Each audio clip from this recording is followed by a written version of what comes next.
Assalamu alaikum warahmatullahi wabarakatuh. Dear viewers, today we shall be talking about hypertension.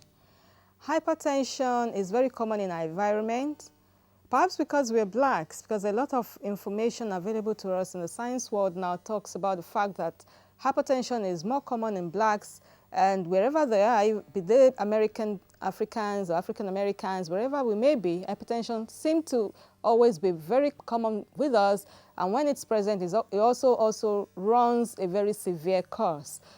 What is hypertension? This is a sustained rise in blood pressure.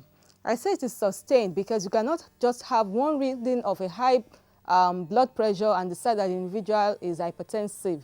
You need to have recorded blood pressure several times, and then you still have a high reading, then you say, oh, this person is hypertensive. The limits that we take blood pressure and say this individual is hypertensive is usually read as 140/90. 140/90 meaning a systolic blood pressure of 140 milliliters of mercury with a high diastolic blood pressure of 90 milliliters of mercury. And once you have repeated readings that is this level or higher, you say the individual is hypertensive. Now, hypertension is also called a killer disease. It's called a silent killer. That's the second name of hypertension. Why is it called silent killer? This is because most individuals who have hypertension do not know they have hypertension until one complication or the other develops, or until they've gone to the hospital for something else and their blood pressure was checked and then it was discovered that they have hypertension. Why silent killer? Because once an individual is hypertensive, this disease tends to affect almost all the organs of the body. Affects the brain, affects the eyes, affects the blood vessels, the kidneys, everything that you can think about.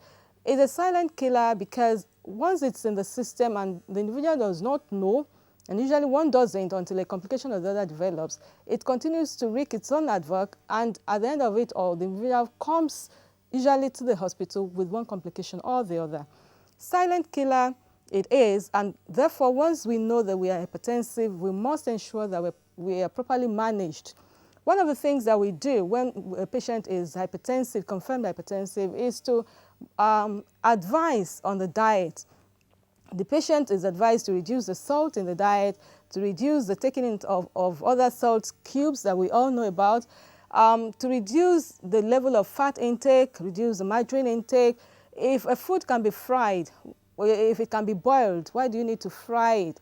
And then you also reduce all those other things that we know, oil, things that we generally would like to eat, but which are not good for us any longer. Also, we advise more exercise.